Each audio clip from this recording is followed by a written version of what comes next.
rezeki itu kalau dia sendiri itu diberi rezeki gitu loh, mencari rezeki gitu. Maksudnya itu kenapa ya? Apa masuk kriteria bisa disembah, layak Tuhan kalau kayak begitu gitu loh. Banyuma, tabok dong Banyuma. Jadi gini. Halo. Jadi gini, Al-Qur'an menjelaskan wa kanal kafiru ala rabbih zahira. Orang kafir itu adalah penolong setan di dalam durhaka kepada Tuhan. Dengan cara apa mereka menjadi penolong? Dengan cara mengajarkan ajaran setan yang mengajak manusia untuk menyembah kepada selain daripada Tuhan pencipta langit dan bumi. Jadi kalau dikatakan bisa enggak Tuhan itu kemudian ada enggak Tuhan itu kemudian dikatakan maha kuasa, maha pencipta kalau dia masih minta makan dan seterusnya. Ya itu dia, makanya Yesus itu Tuhan hanya bagi orang Kristen, tapi tidak menurut alam semesta. Kenapa alam semesta ini membutuhkan Tuhan yang maha kuasa, bukan Tuhan terbatas kayak Yesus. Maka Yesus itu Tuhan hanya untuk Kristen aja. Yesus hanya Tuhan untuk orang yang bernama Kristen. Dia bukan Tuhan yang sesungguhnya. Kenapa? Karena Yesus manusia, sedangkan Tuhan pencipta langit dan bumi bukan manusia. Gitu Bang Handi. Kalau ada yang bisa membuktikan Yesus bukan manusia, baru kita telah lagi apakah Yesus ini Tuhan. Tapi ternyata dia manusia. Dengan kata lain, dia bukan Tuhan. Gitu Bang Handi. Ada nggak di sini yang bisa membuktikan Yesus bukan manusia? Tanggapi Ya, Bro, ini awas lo ya. Tanggapi, awas lo. Kalau mau membuktikan Yesus bukan manusia yang nggak bisa tau Bang. Kan kita gini loh, walaupun ya memang gini ya. Memang kita ini kan ya kita dua. Yesus itu manusia juga, Tuhan juga begitu loh. Jadi nggak bisa dipisah. Karena ada klaim-klaim yang sangat manusiawi sekali, ada klaim-klaim juga yang sangat ilahi sekali begitu loh. Makanya yang kan ilahi sekali yang mana? Ya banyaklah klaim-klaim yang ilahi, misalnya contoh. Misalnya kalau yang langsung to the point ya mungkin di Wahyu ya, di Wahyu 1 ayat 8 itu kan langsung to the point sekali. Di situ dikatakan aku adalah Alfa dan Omega, firman Tuhan Allah yang ada dan yang sudah ada dan yang akan datang, yang maha kuasa begitu loh. Sedangkan Tuhan ini kan akulah katanya, firman Allah, artinya apa itu Bang? Iya ini kan klaimnya Yesus, aku adalah Alfa dan Omega. Yang terakhir dikatakan yang maha kuasa. Ya sudah, wong Alkitabnya kita bilang Yesus yang maha kuasa, makanya kan kita menggunakan kata Tuhan sebagai titel untuk menurut Yesus. Bro Admin, akulah Alfa dan Omega ini itu ucapan siapa? Itu ucapan Yesus. Dari mana dikatakan itu ucapan Yesus? Kok bisa sevalid itu Anda mengimani itu ucapan Yesus? Iya, di situ konteksnya seperti itu Bang.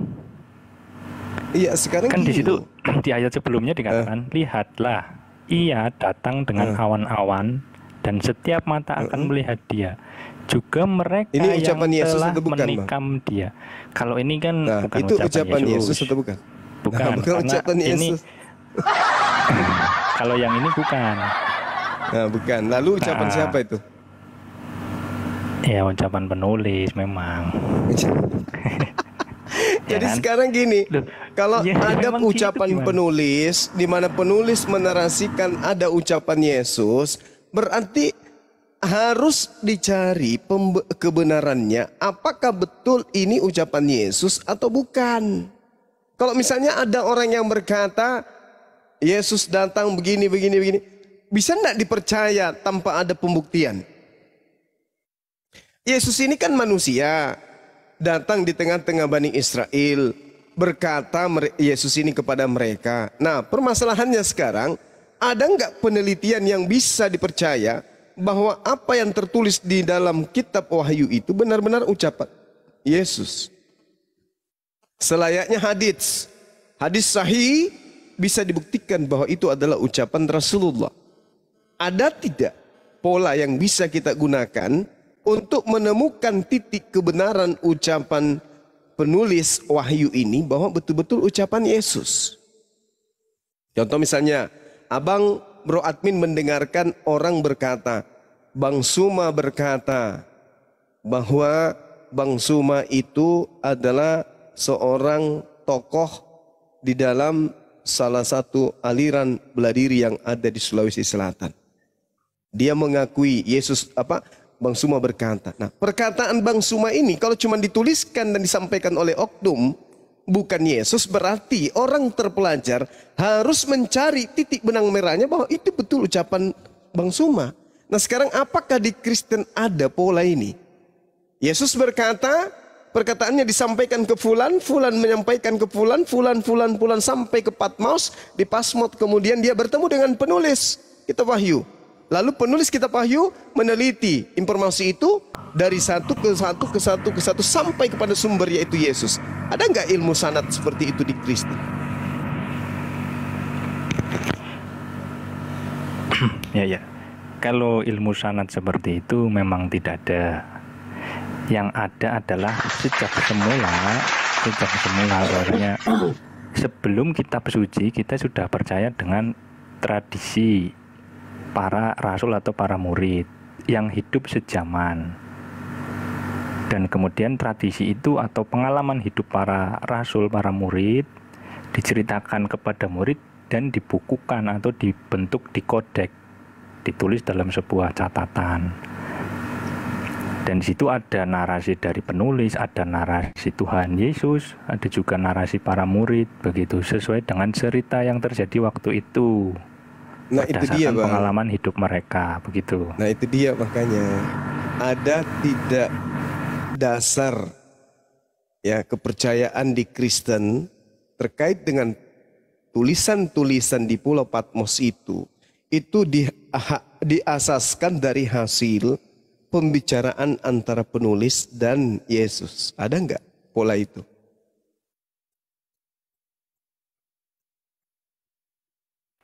Ya, kalau yang tadi saya sudah jawab nggak ada sih. Tidak ada pola yang sama dengan Muslim, itu tidak ada. Lalu sehebat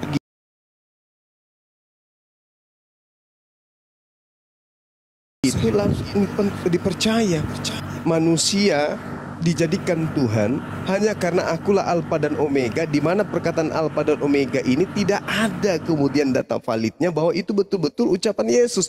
Ini bahaya. Bahaya itu, Bang. Bang Suma itu adalah malaikat. Ada yang menuliskan begitu. Siapa? Si Fulan. Masa sih? Yes. 500 tahun kemudian ada orang menuliskan yang sampai kepada orang-orang yang hidup 500 tahun kemudian.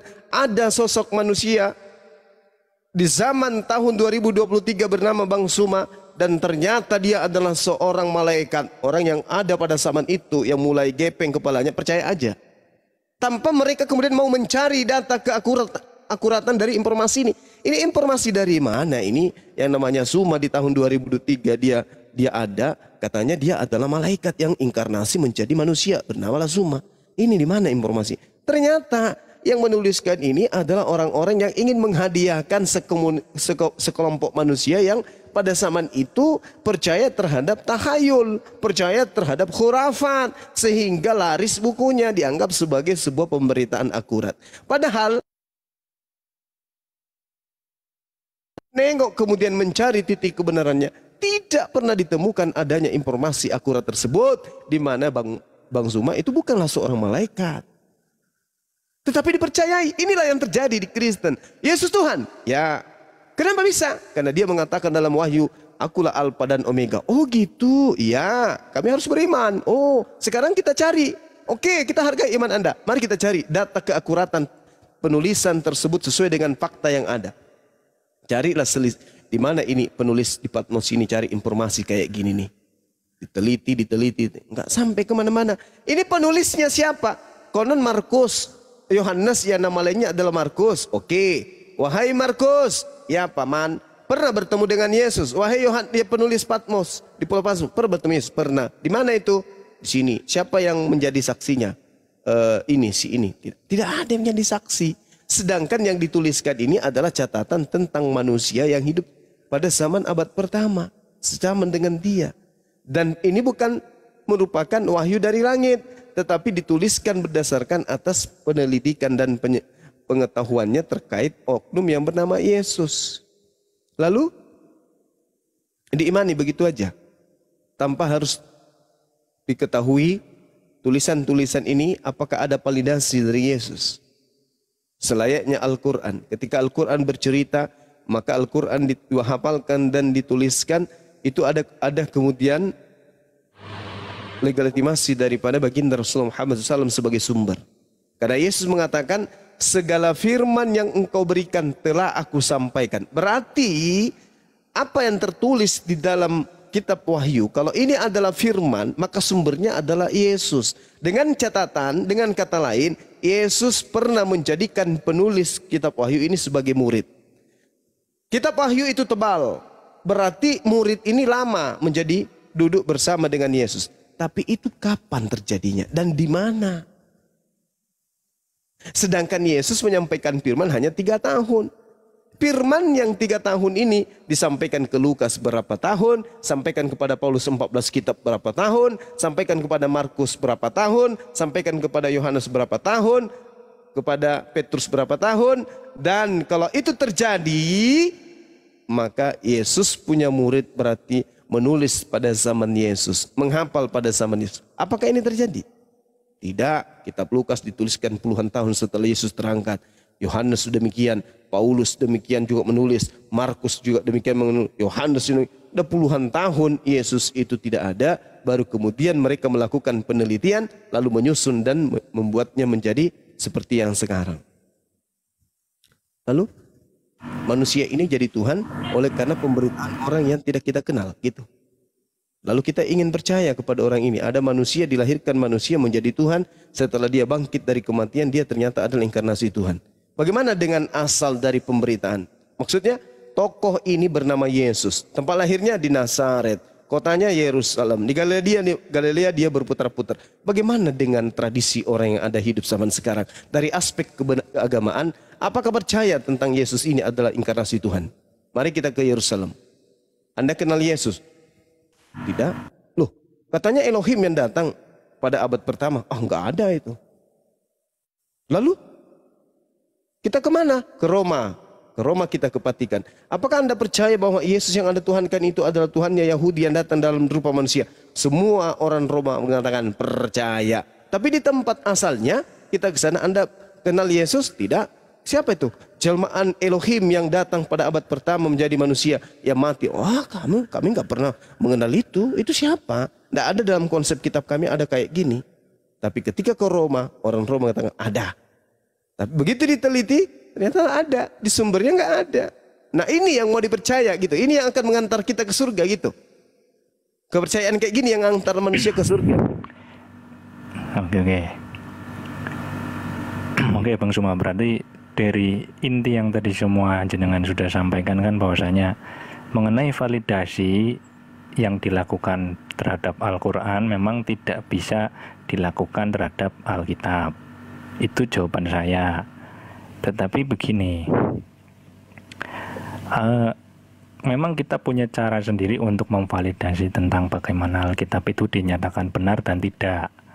Bahkan sampai ada yang namanya konsili dan sampai ada pemisahan tentang Injil-Injil yang lain yang dianggap tidak sesuai dengan yang benar atau dikatakan tidak asli atau dikatakan cerita dongeng.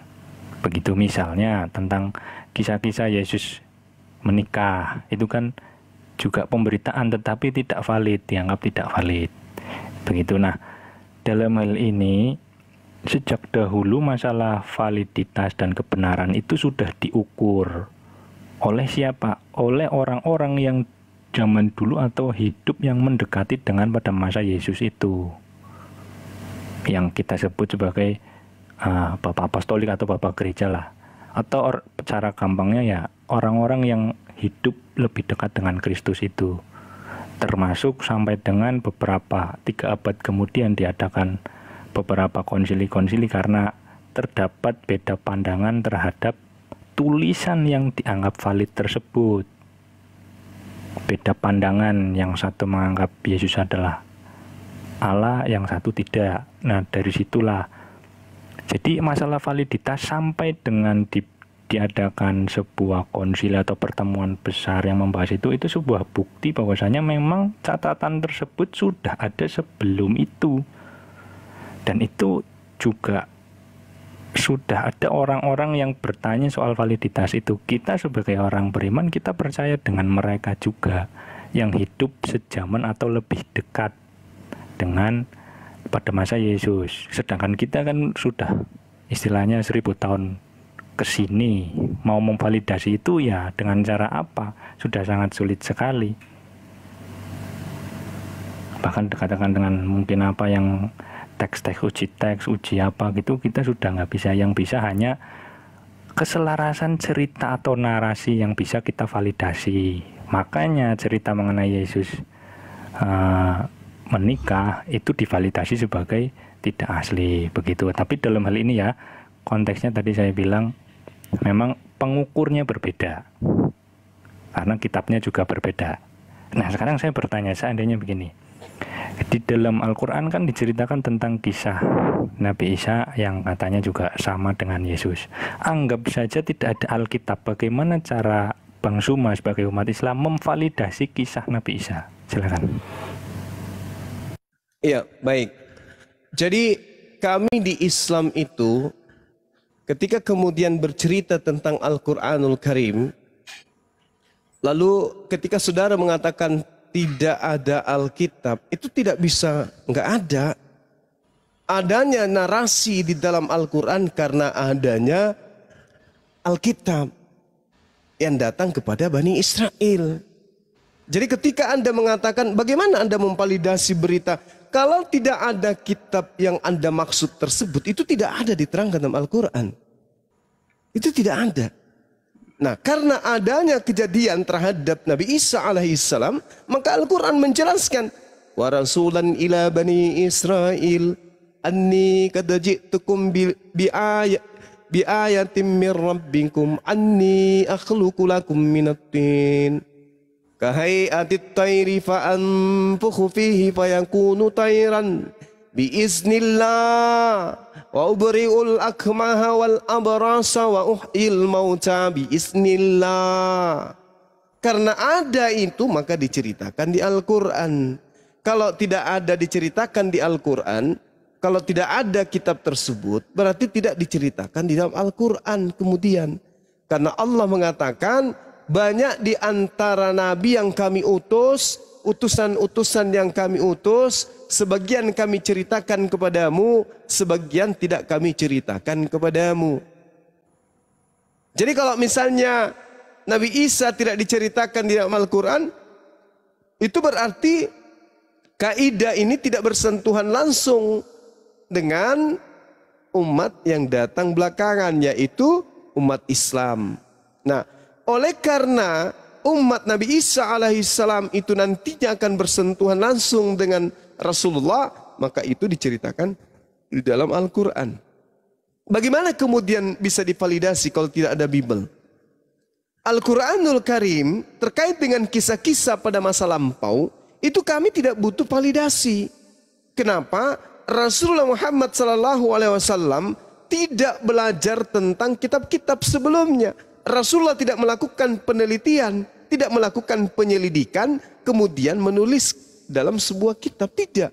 Tapi Rasulullah menerima pewahyuan dari langit melalui Roh Kudus, kemudian dia sampaikan kepada sahabat, sahabatnya menghafalkan, kemudian sahabatnya menuliskan kemudian.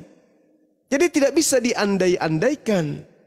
Kalaupun misalnya tidak ada Injil atau perjanjian baru yang Anda anggap ini, maka apa yang dinarasikan oleh Al-Quran tentang kitab terdahulu, itu tetap kami imani. Karena kami beriman itu datangnya dari Allah. Rasulullah tidak pernah melakukan penelitian, tidak pernah melakukan penyelidikan. Kalau dia bercerita tentang Torah, bercerita tentang Mazmur, bercerita tentang Injil, kami tidak perlu melakukan penyelidikan. Tetapi kebenaran-kebenarannya selalu saja terurai melalui Al-Quranul Karim. Terurai melalui dengan keadaan-keadaan yang ada. Contoh misalnya nih, ketika kemudian Al-Quran menarasikan bahwasanya sebagian dari mereka buta huruf, tidak mengerti tentang kitab-kitab terdahulu sehingga mereka menuliskan sebuah kitab di mana kitab yang mereka tuliskan itu adalah kitab yang berasal dari diri mereka sendiri dan mereka katakan itu dari Tuhan. Nah, sekarang pembuktiannya jelas ada. Wa minhum ummiyuna la ya'lamunal kitab illa amaniya wa inhum illa yazunnun. Dan di antara mereka ada yang buta huruf, tidak mengerti tentang kitab terdahulu kecuali hanya berangan-angan dan hanya menduga-duga. Nah, itu tadi ada seorang yang menulis sebuah buku tidak mengerti tentang kitab Taurat tetapi hanya berangan-angan. Contoh Lukas 24 nomor 44, 46, 47, 46. Katakan Yesus berkata, ada tertulis dalam kitab Taurat bahwa dirinya akan mati dan bangkit pada hari ketiga. Ini hanya angan-angan, hanya menduga-duga. Kenapa? Terbukti tidak ada di Taurat tertulis kayak begitu. Berarti Al-Quran tidak salah dengan mengatakan bahwa ada di antara mereka yang tidak mengerti tentang kitab suci, hanya berangan-angan, lalu kemudian mereka menulis sebuah buku dan mengatakan itu dari Tuhan. Nah, inilah yang dimaksud kitab saudara. Dituliskan bukan firman Tuhan, tapi dikatakan ini firman Tuhan. Pembuktiannya, Yesus dituduh mengatakan ada tentang aku tertulis di Taurat, bahwa aku akan mati dan bangkit pada hari ketiga. Ternyata di Taurat tidak ada tertulis seperti itu. Bukti bahwa Al-Quran ini benar. Meskipun tidak ada validasi, tapi apa yang tertoreh dalam keadaan saat sekarang itu terbukti kebenarannya. Demikian.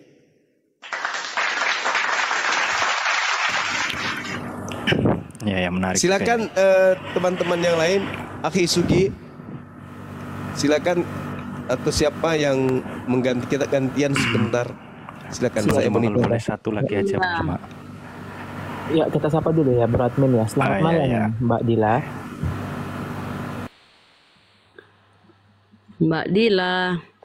Mbak Dila ini Kristen Muslim? Dila. Saya nggak tahu. Oh, kok suaranya kayak Bang Handi ya? Itu memang Bang Andi. Bang Andi mode malam. Mbak Dila. Yang cantik. Oh, enggak ini ya. Silakan lanjut Bro Admin. Iya. Mbak Dila mungkin lagi. Ya, Mbak Dila. Kan tadi Kita ganti lagi ya. iya ya, cari yang Kristen, Bang. Biar saya nggak sendirian. Monggo yang Kristen naik. Tapi jangan yang galak-galak lah. Jadi tadi kan dikatakan Bang Sumo ya, seandainya tidak ada Alkitab ya